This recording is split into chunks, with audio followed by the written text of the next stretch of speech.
पहला प्रश्न है कि वर्ष 1955 में गठित करवे समिति का संबंध निम्नलिखित में से किससे है? तो इसका संबंध है लघु उद्योग से। Option number B. स्वतंत्रता के समय देश की लगभग कितनी प्रतिशत जनसंख्या कृषि पर निर्भर थी? तो इसका जवाब है 75%। ऑप्शन नंबर सी। भारत में सामाजिक बैंकिंग सेवा की शुरुआत किस वर्ष में प्रारंभ की गई थी? तो इसका जवाब है वर्ष 1969 में। Option number B. भारत के पशुपालन में भारत की पशुधन में सर्वाधिक आय किसका है? तो इसका जवाब है मुर्गी पालन। Option number B. अगला प्रश्न है कि निम्नलिखित युग्मों में से कौन सा युग्म सही है? तो इसका जवाब है अंक समुद्र पक्षी संरक्षण रिजर्व, कर्नाटक। ऑप्शन नंबर एक। दूसरा है कराईवेट्टी पक्षी अभ्यारण्य, तो इसका संबंध है तमिलनाडु से। अगला है मगदी-केरे संरक्षण रिजर्व, तो इसका हो जाएगा कर्नाटक। और चौथा है होकेरा आर्द्रभूमि, तो इसका संबंध हो जाएगा जम्मू कश्मीर से। अगला प्रश्न है कि सचिन तेंदुलकर को किस वर्ष में भारत के सर्वोच्च नागरिक सम्मान यानी कि भारत रत्न से सम्मानित किया गया था? तो वर्ष 2014 में। उर्दू भाषा के लिए प्रथम ज्ञानपीठ पुरस्कार विजेता निम्नलिखित में से कौन है? तो वो है फिराक गोरखपुरी। ऑप्शन नंबर एक। अगला प्रश्न है कि होलकर ट्रॉफी का संबंध निम्नलिखित में से किस खेल से है? तो इसका जवाब है bridge. Option number C. Holkar trophy, gold trophy आदि ब्रिज खेल से संबंधित है। राइडर कप का संबंध है गोल्फ से। मरडेखा कप का संबंध है फुटबॉल से। बेटन कप का संबंध है हॉकी से। एजरा कप का संबंध पोलो से है। और नारंग कप का संबंध है बैडमिंटन से। प्रसिद्ध भजन सोपारी का संबंध किस वाद्य यंत्र से है? तो इसका जवाब है संतूर। ऑप्शन नंबर एक। पंडित रविशंकर का संबंध है सितार से। जाकिर हुसैन का संबंध है तबला से। पन्नालाल घोष का संबंध है बांसुरी से। अली अहमद हुसैन खान का संबंध है शहनाई से। और शिव कुमार शर्मा का संबंध है संतूर से। अगला प्रश्न है कि पाखू पिला लोक नृत्य का संबंध निम्नलिखित में से किस राज्य से है? तो इसका जवाब है मिजोरम। Option number B. संबंधित लोक नृत्य और उनसे संबंधित जो राज्य है, तो छत्तीसगढ़ से संबंधित लोक नृत्य है पंडवानी और डागला। राजस्थान से संबंधित है घापाल और फूंदी। महाराष्ट्र से लामड़ी, नकटा और कोली। अरुणाचल प्रदेश से मुखौटा और युद्ध। तमिलनाडु से है कोलट्टम और कावड़ी। मौर्य काल में एग्रोनोमोई अधिकारी किस क्षेत्र से संबंधित था? तो वो था मार्ग निर्माण से। Option number D. अगला प्रश्न है कि न्याय दर्शन का संबंध निम्नलिखित में से किससे है? तो न्याय दर्शन का संबंध है ऋषि गौतम से। निम्न में से किस सुल्तान ने सिकंदर सानी की उपाधि धारण की थी? तो अलाउद्दीन खिलजी ने। ऑप्शन नंबर एक। प्रसिद्ध तेलुगु कवि श्रीनाथ किसके दरबार में रहते थे? तो इसका जवाब है देवराय द्वितीय। Option number C. निम्न में किसने बाबर को सर ए पुल के युद्ध में पराजित किया था? तो इसका जवाब है सहवानी खां। ऑप्शन नंबर सी। तो सर ए पुल का युद्ध हुआ था 1502 में। बाबर और सहवानी खां के मध्य में हुआ था ये युद्ध। और इस युद्ध में सहवानी खां ने बाबर को हराया था। और इसी युद्ध में उजबेगों ने तुलगमा युद्ध नीति का प्रयोग सहवानी खां द्वारा किया गया था। अगला प्रश्न है कि इलाहाबाद की संधि के बाद रॉबर्ट क्लाइव ने मुर्शिदाबाद का उप दीवान किसे बनाया था? तो इसका जवाब हो जाएगा Mohammad Raza Khan. Option number D. निम्नलिखित में से किसे स्थानीय स्वायत्त शासन का जनक माना जाता है? तो वो है रिपन। Option number B. भारतीय भाषा में 1857 के विप्लव के कारणों पर लिखने वाला प्रथम भारतीय कौन था? तो वो थे Syed Ahmad Khan. Option number B. Vernacular press act को किसने निरस्त किया था? तो इसका जवाब है रिपन ने। Option number D. निम्न में किसने कहा था कि आलोचना और स्वतंत्र चिंतन एक क्रांतिकारी की दो विशेषताएं हैं? तो ये कहा था भगत सिंह ने। Option number B. अगला प्रश्न है कि महात्मा गांधी के राजनीतिक जीवन की निम्न घटनाओं का कालक्रम क्या है? तो चंपारण सत्याग्रह, खेड़ा आंदोलन, अहमदाबाद मिल हड़ताल और असहयोग आंदोलन। तो चंपारण सत्याग्रह 1917, खेड़ा आंदोलन है 1918 में, अहमदाबाद मिल हड़ताल है 1918 में, लेकिन ये है फरवरी में, और खेड़ा आंदोलन है मार्च में। असहयोग आंदोलन तो ये है 1920 से 22 के दौरान। तो इसका जवाब हो जाएगा ऑप्शन नंबर सी, 1 2 3 4, चंपारण, फिर अहमदाबाद हड़ताल, फिर खेड़ा आंदोलन, फिर असहयोग आंदोलन। मैकडोनाल्ड के सांप्रदायिक पंचाट ने किस पृथक चुनाव क्षेत्र और आरक्षित सीटें आवंटित नहीं की थी? तो इसका जवाब है ऑप्शन नंबर 1, बौद्धों को। संसद के द्वारा पारित 3 नए आपराधिक कानूनों को भारत में किस दिन लागू किया गया था? तो इसका जवाब है 1 मई 2024 को। ऑपरेशन नन्हे फरिश्ते किस केंद्रीय बल के द्वारा चलाया गया एक बचाव अभियान है? तो ये चलाया था रेलवे सुरक्षा बल ने, ऑप्शन नंबर 1। भाषा की सबसे छोटी इकाई निम्न में से क्या है? तो वो है वर्ण, ऑप्शन नंबर बी। अत्यावश्यक किस संधि का उदाहरण है? तो ये है यण संधि का उदाहरण, ऑप्शन नंबर 1। अति धन आवश्यक बराबर अत्यावश्यक। अगला प्रश्न है कि अंधे के हाथ में बटेर लगना, तो बिना परिश्रम के सफलता मिलना, ऑप्शन नंबर डी। निम्नलिखित वाक्यों में से किसमें अकर्मक क्रिया प्रयुक्त हुई है? तो शिशु सो रहा है, ऑप्शन नंबर सी। अगला प्रश्न है कि निम्नलिखित में से किस चार्टर अधिनियम के द्वारा नियंत्रण बोर्ड के सदस्यों और कर्मचारियों के वेतनादि को भारतीय राजस्व में से देने की व्यवस्था की गई है? तो 1793 ईस्वी का चार्टर अधिनियम, ऑप्शन नंबर पहला। भारतीय संविधान में 12वीं अनुसूची को किस संविधान संशोधन के द्वारा जोड़ा गया था? तो इसका जवाब है ऑप्शन नंबर सी, 74वां संविधान संशोधन। फ्रांस की सरकार ने अपनी सभी बस्तियां पौंडीचेरी, चंडीगढ़, यनम और केरीकली को भारत को कब सौंपा था?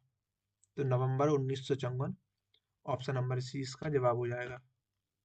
अगला प्रश्न है कि निम्नलिखित में से कौन मौलिक कर्तव्य नहीं है? तो इसका जवाब है ऑप्शन नंबर डी, राष्ट्रीय महत्व के स्मारकों, स्थानों और वस्तुओं का संरक्षण। निम्नलिखित में से कौन सा कथन सही है?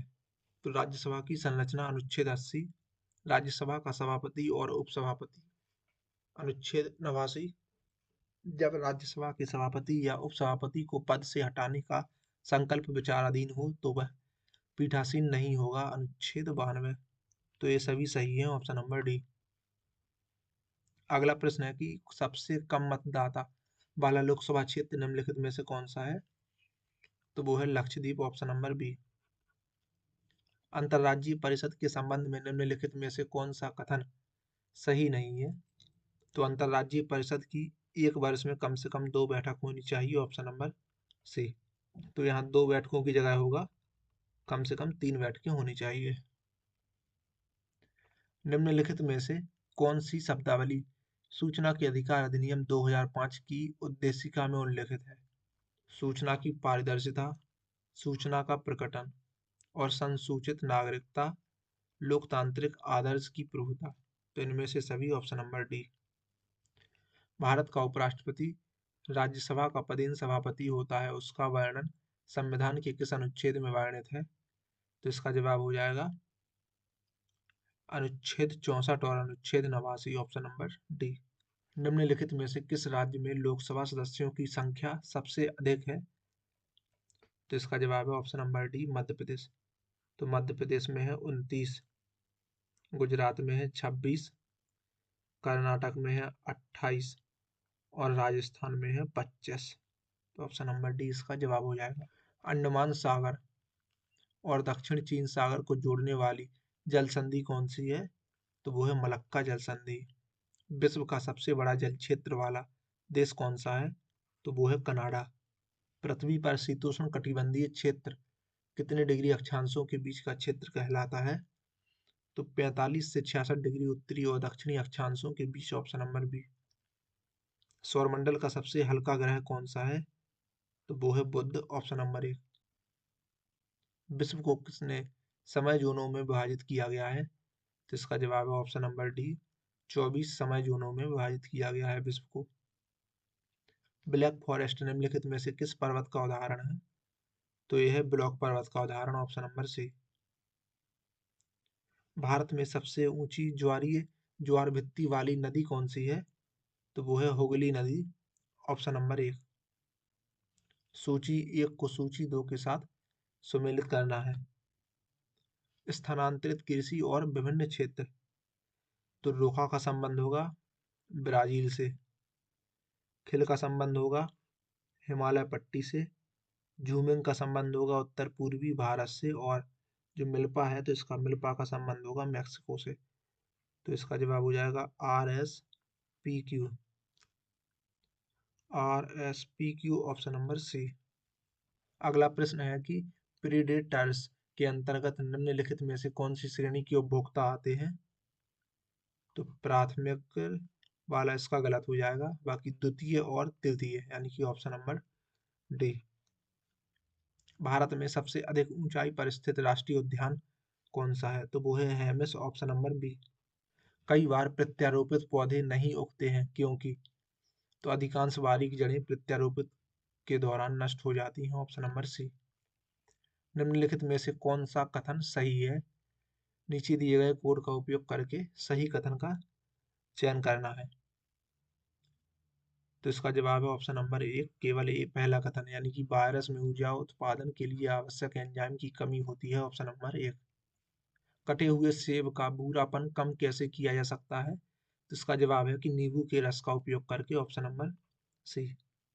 अगला प्रश्न है कि पादप कोशिका में निम्नलिखित में से किसमें अपना स्वयं का DNA भी होता है?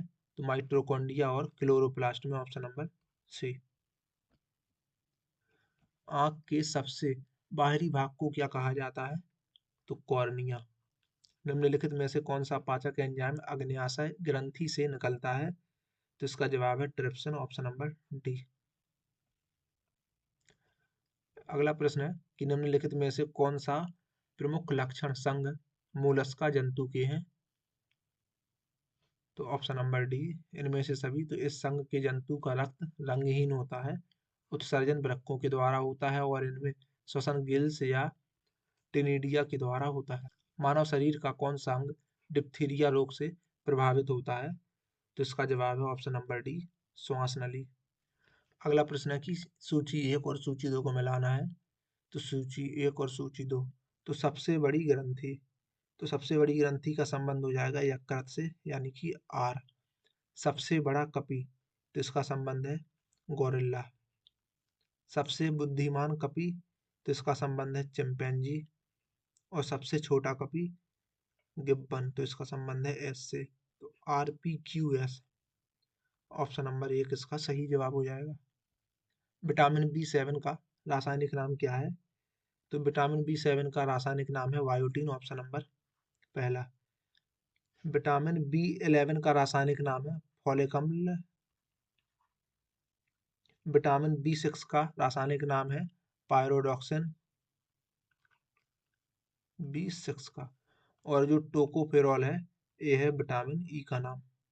निम्नलिखित में से कौन सा हाइड्रोकार्बन को उसके क्वथनांक के बढ़ते क्रम के अनुसार व्यवस्थित किया गया है?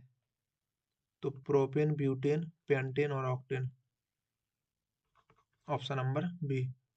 टूथपेस्ट दांतों की सड़न को किस प्रकार रोकता है? तो अतिरिक्त अम्लता को बेअसर करके, ऑप्शन नंबर 1।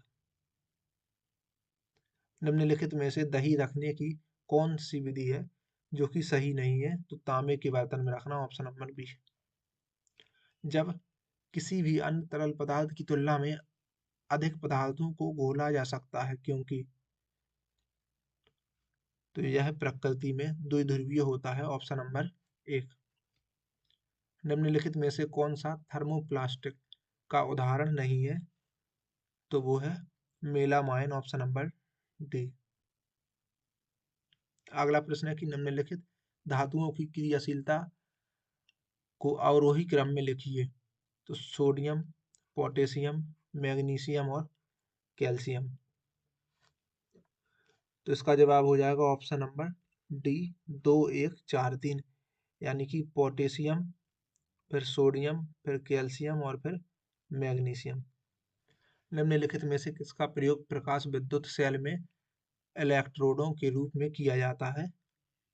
तो पोटेशियम और सीरियम का ऑप्शन नंबर डी। तरल नाइट्रोजन के बारे में निम्नलिखित कथनों पर विचार कीजिए। तो इसका जवाब है ऑप्शन नंबर सी, ये दोनों कथन सही है। तो यह एक रंगहीन, गंधहीन, गैर संचारक, गैर ज्वलनशील और अत्यधिक ठंडा तरल है। इसे सतह में फैलाते ही गायब हो जाता है। तो ये दोनों कथन सही है। एक सरल लोलक के आवर्तकाल और प्रभावी लंबाई के बीच में क्या संबंध होता है? तो इसका जवाब हो जाएगा ऑप्शन नंबर डी, टी अनुक्रमानुपाती है √L के। सूची 1 को सूची 2 के साथ सुमेलित करना है। तो पहला है मायोपिया। तो मायोपिया का संबंध हो जाएगा अवतल लेंस के साथ। हाइपर मेंट्रोपिया का संबंध हो जाएगा उत्तल लेंस के साथ। प्रेसबोयापिया, तो इसका संबंध हो जाएगा द्विफोकल लेंस के साथ। और दृष्टि वैषम्य, तो इसका संबंध हो जाएगा बेलनाकार लेंस के साथ। तो यानी कि QPSR, QPSR option number C इसका सही जवाब हो जाएगा। जब सूर्य की रोशनी बारिश की बूंदों पर पड़ती है तो इंद्रधनुष बनता है। इसके लिए निम्नलिखित में से कौन सी भौतिक घटनाएं हैं जो कि जिम्मेदार हैं? तो परावर्तन, आंतरिक परावर्तन और अपवर्तन ऑप्शन नंबर डी, ये सभी घटनाएं जिम्मेदार हैं। अगला प्रश्न है कि बॉल बेयरिंग का उपयोग साइकिल, कार आदि में किया जाता है क्योंकि? तो पहिए और धुरी के बीच संपर्क का प्रभावी क्षेत्र कम हो जाता है। Option number C. ठंडे कक्ष में रखे गए फल लंबे समय तक सुरक्षित रहते हैं क्योंकि श्वसन की दर कम हो जाती है। Option number C. निम्नलिखित में से कौन सा उपकरण यांत्रिक ऊर्जा को ध्वनि ऊर्जा में रूपांतरित करता है? तो वो है सितार, ऑप्शन नंबर 1। माइक्रोफोन ध्वनि ऊर्जा को विद्युत ऊर्जा में बदलता है। विद्युत मोटर विद्युत ऊर्जा को यांत्रिक ऊर्जा में बदलती है। विद्युत सेल रासायनिक ऊर्जा को विद्युत ऊर्जा में परिवर्तित करता है। और डायनमो यांत्रिक ऊर्जा को विद्युत ऊर्जा में बदलता है।